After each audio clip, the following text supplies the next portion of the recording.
One nation one election માટેની જેપીસીના ગુજરાત પ્રવાસનો ત્રીજો દિવસ આજે અંતિમ દિવસે જેપીસીની કાયદાવિદો સહિતના લોકો સાથે ચર્ચા છે।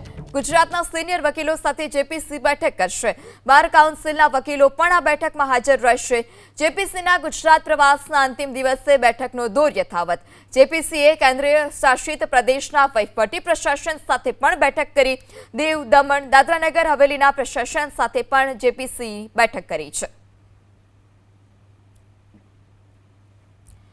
ત્યારે જેપીસીના ગુજરાત પ્રવાસનો અંતિમ દિવસ અને ગુજરાત પ્રવાસના અંતિમ દિવસે પણ બેઠકનો જે દોર છે તે બેઠકનો દોર યથાવત જોવા મળ્યો છે। કેન્દ્ર શાસિત પ્રદેશના વહીવટી પ્રશાસન સાથે પણ બેઠક કરી। દીવ, દમણ, દાદરાનગર હવેલીના પ્રશાસન સાથે પણ બેઠક કરી છે। ત્યારે બાર કાઉન્સિલના વકીલો પણ આજે જે બેઠક મળવાની છે છેલ્લા દિવસે તે બેઠકમાં હાજર રહેશે।